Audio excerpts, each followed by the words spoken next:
आज गांधी जी के बारे में कुछ अनोखा बताता हूँ।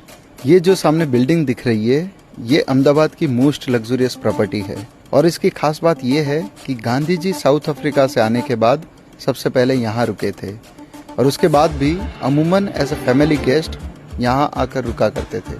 और सिर्फ यहाँ नहीं, अहमदाबाद में ऐसी कुछ दूसरी भी भव्य हवेलियाँ हैं, गांधी वहाँ भी रुका करते थे। लेकिन एक मिनट, हमें तो पढ़ाया गया था कि गांधी तो अधनंगे फकीर थे, वो तो गरीबों के मसीहा थे और वो तो आश्रमों में ही रहते थे।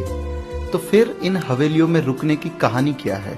इसी प्रश्न को लेकर जब हमने थोड़ा रिसर्च किया तो पता चला कि गांधी कभी भी कहीं भी जाते तो उस शहर या कस्बे के मोस्ट लग्जरियस अकोमोडेशन में ही निवास करते थे। गांधी जब दिल्ली में होते थे तो बिरला भवन में ठहरते थे, जो कि देश के सबसे बड़े उद्योगपतियों में से एक ऐसे घनश्याम दास बिरला की आलीशान कोठी थी। गांधी जब मुंबई में होते थे तो मणि भवन में ठहरते थे, जो कि उनके एक धनी मित्र और ज्वेलरी का बिजनेस करने वाले रेवाशंकर झवेरी की हवेली थी। गांधी जब कोलकाता में होते थे तो हैदरी मंजिल में रुका करते थे, यह भी कलकत्ता के एक बड़े बोहरा व्यापारी की कोठी थी। यहाँ तक कि 1942 में जब गांधी को जेल हुई तो उनको किसी सामान्य जेल में नहीं बल्कि पुणे के आगा खान पैलेस में रखा गया। ये महल देश की सबसे शानदार इमारतों में से एक है और यही गांधी की जेल हुआ करती थी। तो मित्रों, पॉइंट है कि गांधी की गरीबी, फकीरी और महात्मापन एक सफेद झूठ है।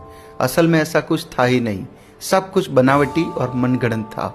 और इसीलिए गांधी की ही एक साथी सरोजनी नायडू ने एक बार कहा था कि इस आदमी को गरीब दिखाने में बहुत पैसा खर्च होता है।